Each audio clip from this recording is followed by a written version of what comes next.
മുഗൾ ചക്രവർത്തിമാർ എല്ലാം തന്നെ ചരിത്രത്തിൽ ഒന്നിലേറെ തവണ വിവാഹം കഴിച്ചതായി കാണാവുന്നതാണ്.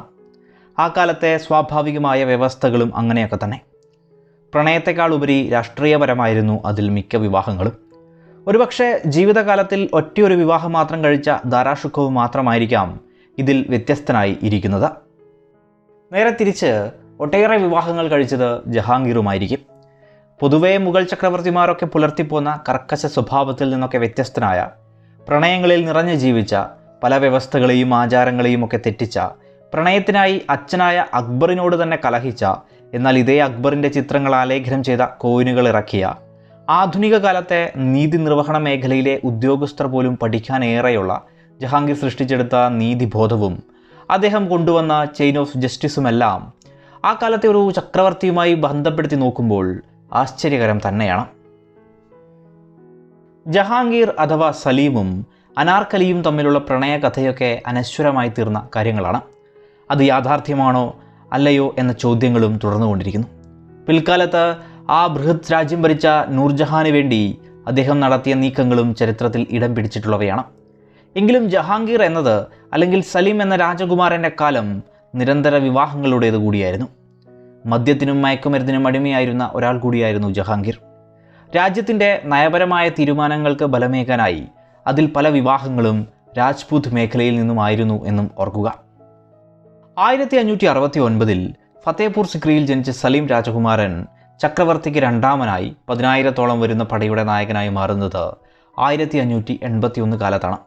അതായത് സാമ്രാജ്യത്തിലെ ഏറ്റവും ഉയർന്ന സൈനിക ഉദ്യോഗത്തിലേക്ക് അദ്ദേഹം എത്തുന്നത് ഏതാണ്ട് വെറും 12 വയസ്സ് മാത്രം പ്രായമുള്ളപ്പോഴാണ്. ആ 12 വയസ്സുകാരൻ കാബൂൾ മേഖലയിലെ പല സൈനിക നടപടികളും സൈനിക വിഭാഗങ്ങളെ നയിക്കുകയൊക്കെ ചെയ്തിട്ടുള്ള ഒരാൾ കൂടിയാണ്. അങ്ങനെ സൈനിക ബലം 12,000 ഉയർത്തുന്ന 1585 കാലത്താണ് സലീമിൻ്റെ ഔദ്യോഗിക വിവാഹമുണ്ടാകുന്നത്. 1585 ഫെബ്രുവരി 13 രാജ്കുമാരി മൻബായിയുമായുള്ള വിവാഹമുണ്ടാകുന്നത്. രാജാ ഭഗവന്ത് ദാസിൻ്റെ മകളായിരുന്നു ഇവർ. ഈ രാജാ ഭഗവന്ത് ദാസ് എന്നത് സലീമിൻ്റെ അമ്മയായ ജോധാബായിയുടെ സഹോദരനായിരുന്നു എന്നും ഓർക്കുക. ഏതായാലും അക്ബർ നാമയിലൊക്കെ സൗന്ദര്യത്തിൻ്റെ പ്രതീകമായി കണക്കാക്കിയിട്ടുള്ള മൻബായിക്ക് ജഹാംഗീർ ഷാ ബീഗം എന്ന പേരും നൽകി. ഇവരുടെ മകനാണ് പിൽക്കാലത്ത് ജഹാംഗീറിനോട് തന്നെ പോരടിച്ച, എന്നാൽ പരാജയപ്പെടേണ്ടി വന്ന ഖുസ്രു മിർസയൊക്കെ. ഏതായാലും അതിനപ്പുറം സലീം അതിവേഗം ഒട്ടേറെ കല്യാണങ്ങൾ കഴിക്കുകയുണ്ടായി. അക്ബറിൻ്റെ എതിർപ്പിനെ മറികടന്നും ചില കല്യാണങ്ങൾ അവിടെ നടക്കുകയുണ്ടായി. സലീമിനെ സംബന്ധിച്ചിടത്തോളം ആദ്യകാലങ്ങളിലെ പ്രിയപ്പെട്ട പത്നിയായിരുന്ന ജഗത് ഗൊസൈൻ ബീഗത്തെ വിവാഹം ചെയ്യുന്നത് 1586 ജനുവരിയിലാണ്. ജഹാംഗീർ അവർക്ക് താജ് ബീബി ബിൽഗസ് മക്കാനി എന്ന പേര് നൽകി. ഇവരാണ് ജഹാംഗീറിൻ്റെ പിൻഗാമിയായി മാറിയ ഷാജഹാൻ ചക്രവർത്തിയുടെ അമ്മ. 1586 തന്നെ ബിക്കാനീർ രാജാവായിരുന്ന രാജാ റായ് സിംഗിൻ്റെ മകളെ സലീം വിവാഹം ചെയ്യുകയുണ്ടായി. 1586 തന്നെ ജൂലൈ മാസത്തിൽ കാഷ്ഗറിൻ്റെ സുൽത്താനായിരുന്ന അബു സയ്യിദ് ഖാൻ്റെ മകളായ മാലിക ഷിഗർ ബീഗത്തെയും സലീം വിവാഹം ചെയ്യുകയുണ്ടായി. 1586 തന്നെ ഹെറാത്തിലെ ഖാജ ഹസൻ്റെ മകളായ സാഹിബി ജമാൽ ബീഗത്തെയും സലീം വിവാഹം ചെയ്യുകയുണ്ടായി. 1587 ജയ്സാൽമീറിലെ രാജാവായ ഭീം സിംഗിൻ്റെ പുത്രിയായ മാലിക ജഹാൻ ബീഗത്തെയും സലീം വിവാഹം ചെയ്തു. രാജാവായ ദാര്യ മൽബാസിൻ്റെ മകളെയും സലീം വിവാഹം ചെയ്തിട്ടുണ്ട്. 1590 മിർസ സാജർ ഹസാറയുടെ മകളായ സോഹ്ര ബീഗത്തിനെ സലീം വിവാഹം കഴിച്ചു. 1591 രാജാവായ കേശോദാസ് റാത്തോറിൻ്റെ മകളായ കരം നാസി ബീഗത്തിനെയും സലീം വിവാഹം കഴിച്ചു. 1592 ജനുവരി 11 അലി ഷേർ ഖാൻ്റെ മകളായ ഖൻവാൽ റാണിയെയും സലീം വിവാഹം ചെയ്തു.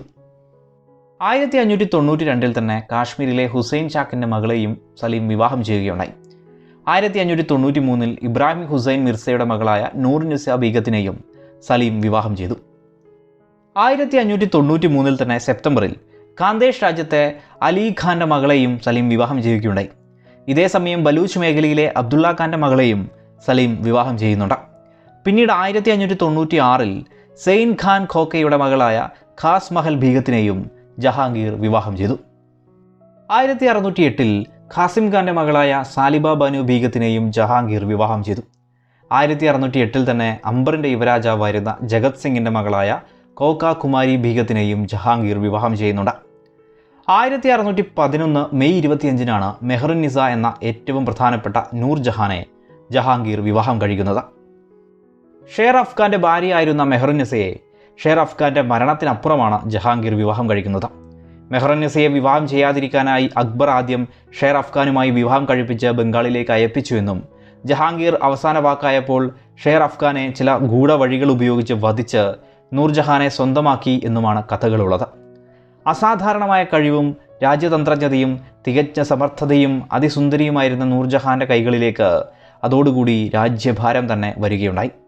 വിവാഹത്തിന് ശേഷമാണ് നൂർ എന്നാൽ തേജസ്, ജഹാൻ എന്നാൽ ഭൂലോകം എന്ന രീതിയിൽ അർത്ഥം വരുന്ന നൂർജഹാൻ എന്ന പേര് പോലും മെഹറുന്നിസയ്ക്ക് വരുന്നത്.